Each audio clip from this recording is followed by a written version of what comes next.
Hey everybody, this is Alex Merced from alexmercedcoder.com, and this is my second video about the Astro static site generator. Just want to show some of the other features that I wasn't able to go over in the first video. The first video was kind of focused on, hey, you can use Felt, React, and Vue all in one tool, but there's some other really cool features, and I thought I would go over it. So I still have that same project from the first video, so if you haven't seen my first video yet, check that out on Astro. But again, Astro is a static site generator. Neat.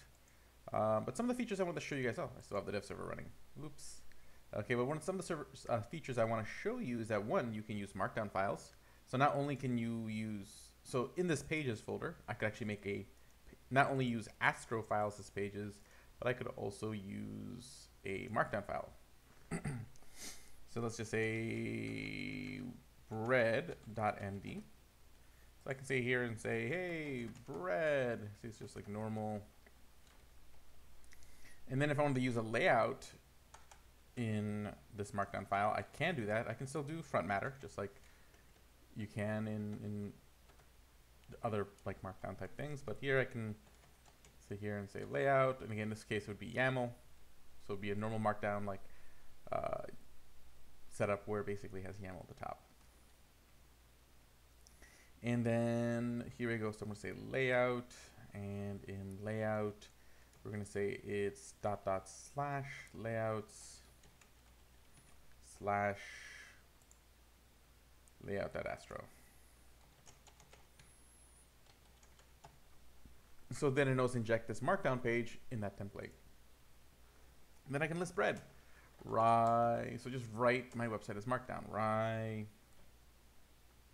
white, wheat. You get the idea. So now if we go back to the browser, and I go to localhost 3000/bread, and there it is. And then you can see, we can see that the layout has taken effect. So that's pretty neat. So we can use a Markdown file. Okay, cool. Now, let's say we want to create like a bunch of different pages, but we don't have to make a file for each page. We want to dynamically generate like, let's say 10, 20, 30. Maybe you have like an array of products. It's like 100 different products, and you don't want to create 100 different product pages. You just want to dynamically generate those products. Well, you can do something like this. Actually, even before we do that, I just want to show you one other thing. You can actually use Markdown in your pages. So if I go over here to cheese.astro, okay, that we made in the previous video, I'll set up a front matter here in this Astro file where I can again use JavaScript, and I can import Markdown from Astro /components. And then I can do something like this. I can just sit there and say Markdown / oh, there we go. And then here I can write Markdown. So I can say cheeses, Gouda, Munster, pepper jack. Okay, and I can actually use Markdown in my file. Okay, so I could mix normal HTML and Astro code with just Markdown files, or just writing Markdown. So let's go back to the browser so we can see that take effect. So let's go back to cheese. Nice. Okay, so now we'll show you how to do like the whole like generating multiple pages thing. So here's what we'll do. So we're gonna go generate a new page, new file, and we'll call this cheeses.astro. Okay, and basically what we do is we're gonna create some front matter. And we're going to need to import, create a collections prop. So we define a collection. Collection from, because Astro has props too, and the way it works is that there's this Astro object that's always in your Astro files, and it has a property called props. It has some other things, but maybe we'll go there. Okay, so then what you have to do is you have to export an async function. Okay, async function called create collection. And essentially what's going to happen here is where you do like any API calls, whatnot, generate data, And then you're going to return an object that says, okay, these are the pages I'm making with this collection of pages. Okay. So when I say this, I'm going to say, okay, let's create a list of cheeses. So const cheeses equals rye, Gouda, pepper jack. Okay. Let's just actually use a one word, Swiss. Okay. So now that we've done that, what we want to do is we're going to return an object. And this object needs to have a few properties. The first one is going to be called routes. So this basically, it knows that for each thing you put an array here, and it's going to generate one page for each thing in the array. And basically what you want to do is you want to return a object. The array should be an array of objects because the object for each object gets passed as an object called params going forward. So in this case, I want to take the cheeses dot map because I want to make a new array, and we're just going to say for each cheese, I'm going to return an object that just basically has cheese, which equals C. Okay, and that's it. So essentially that's going to make an object for rye, an object for Gouda, an object for Swiss. And the idea is that there's 3 objects in this array, so it's going to make 3 pages. Now, basically what's going to happen is that this param object, so like that object with rye, that object with Gouda, that object with Swiss, is going to be passed as a function to the next 2 properties we define. Okay? This does take a little second to kind of like wrap your head around, but okay, permalink. So that's going to be the next property. Let me make sure I put a comma between. And then in this one, what's going to happen is this receives an object for that particular thing, and it is going to receive in there's an object called param. So it doesn't just receive the project; it receives this whole object with a bunch of other stuff. But params is what we want, and basically the idea here behind this function is like, what's the link for that page? So it receives that particular, so the first page, it'll receive the object with the property of cheese, that's rye, and then I'm going to say, hey, I want you to say that that particular page, okay, although I still wrote rye, even though that should be like Munster.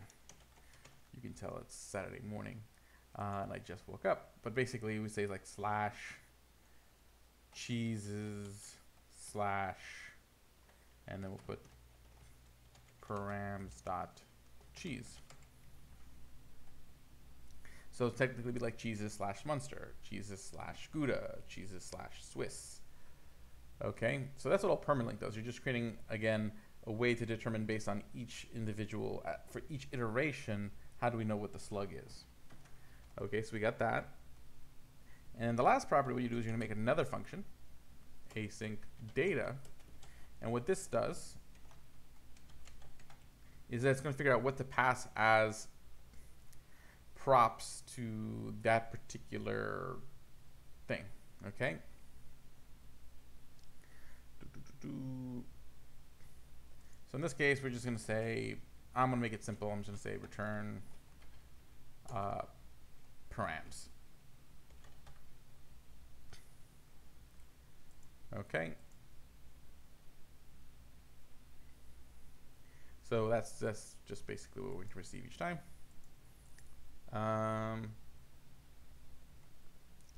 And I think that's good for that property. And then one last property. Page size. That's if you're doing like pagination.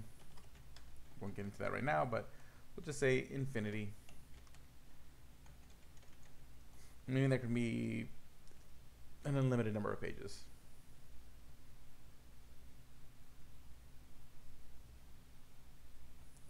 Okay, so cool. So essentially I set this up, and now I'm going to have access to this collection prop, because whatever this function returns becomes the collection prop that I have. Okay.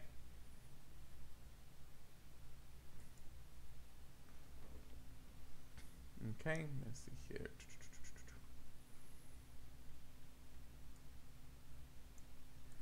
Okay.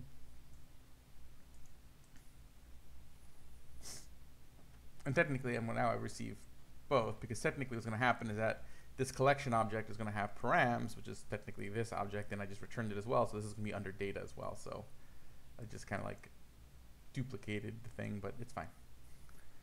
Okay. Now let's see here. We'll just say h1, keep it simple. h1, and, or actually let's just import, yeah, it's fine, h1. And then we're just going to use collection dot data, because that's what we got from over here, so params, which will be an object dot data, which is going to be that object, which is going to have a property called cheese. And then essentially I should have the same property available to me, h2, because also this collection object is going to have that params, collection dot params. It'll have that iteration of params. So both of them are going to have that cheese property because of the way I did this. Because for params, I still return the object with that particular cheese, and then for data, I return that same params object, so the same thing. But theoretically, they could be two different things. So for example, this could just be like, let's say you're doing Pokemon, this could just be the name of the Pokemon, the string with the name, while this could actually like be like the full data for the Pokemon, which is kind of like the example they see in the documentation. So theoretically, I should have several pages, cheeses slash Munster, cheeses slash Gouda. So let's see if we find those. So cheeses slash Munster, not found. Okay. Oh, I don't think I didn't completely finish that. Let me see here. I was looking at the wrong example. That's the one if you want to do like a bunch on one page. Who's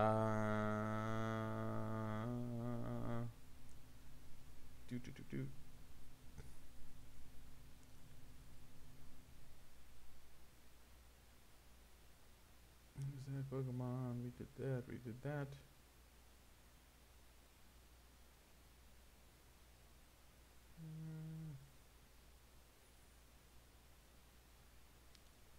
Pretty much the same thing, so it should be working. Theoretically, let's see here. Permalink, cheeses slash, well, let's do this.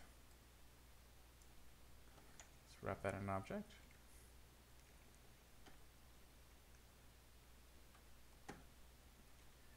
And then we're going to return the string.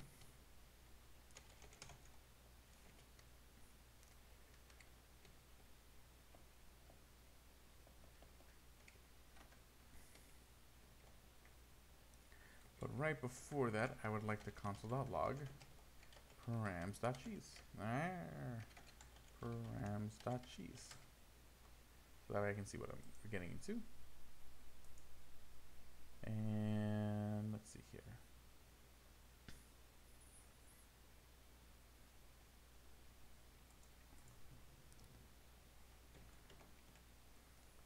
Put these side by side here. So now if I go to cheeses slash Astro, what happens? Okay, had some trouble loading the page. Unexpected token on line 15.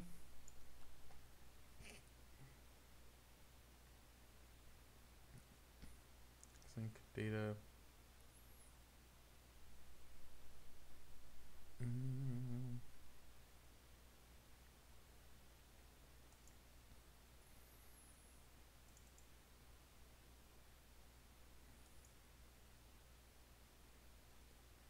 Data.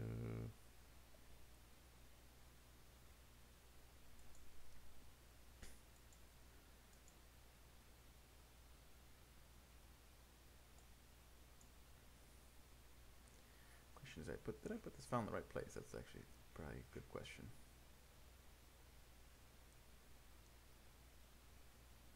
Ah, I see. I did do something wrong. This has to have the $sign in front of it.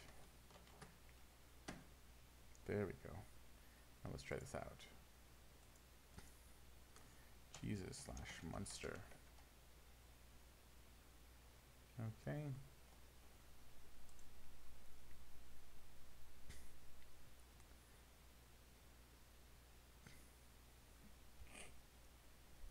So it's complaining, expected.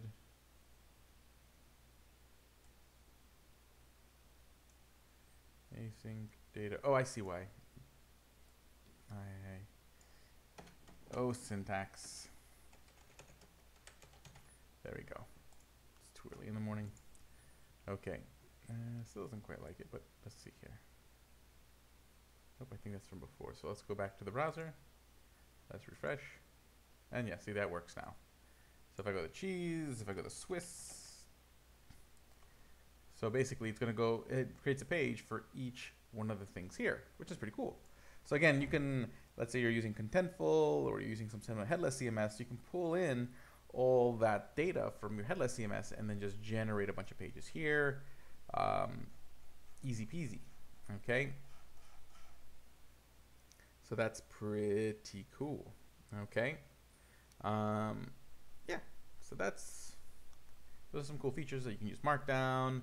Also, I remember I mentioned that you could do like partial hydration, where if you use, so if I were to use like, so right here I'm using like a React component, what you could do is, let me just go back to that part of the documentation here. Okay, so I can show you the different ones. Okay, but I can do something like this. Let's say I did want this React component to be client-side rendered, not rendered as a static HTML. I could do like client load.